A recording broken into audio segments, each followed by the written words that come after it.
উৎসবের আমেজে জাতীয় সংসদ নির্বাচনের প্রতীক বরাদ্দ আচরণবিধি লঙ্ঘন নিয়ে পাল্টাপাল্টি অভিযোগ প্রার্থীদের। তাসনিম জারা পেলেন ফুটবল, রুমিন ফারহানার হাঁস। বিকেল 5টা থেকে অ্যাপের মাধ্যমে পোস্টাল ভোট দিতে পারবেন প্রবাসীরা। 25 জানুয়ারির মধ্যে পোস্ট অফিসে জমা দেওয়ার অনুরোধ ইসির।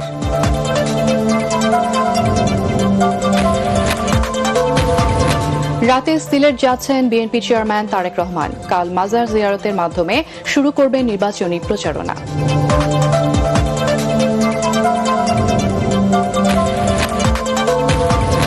যুদ্ধাপরাধের দায়ে মৃত্যুদণ্ডপ্রাপ্ত আসামি আবুল কালাম আজাদের আত্মসমর্পণ, জুলাই অভ্যুত্থানে হত্যায় উস্কানির অভিযোগে সজীব ওয়াজেদ জয় ও পলকের বিরুদ্ধে অভিযোগ গঠন। এবং দ্বিতীয় ধাপে আর জেলায় বেইল বন্ড পদ্ধতির উদ্বোধন। জামিননামা কারাগারে পৌঁছানোর বিলম্বের কারণে বিচার প্রার্থীদের ভোগান্তি কমবে, আইন উপদেষ্টা।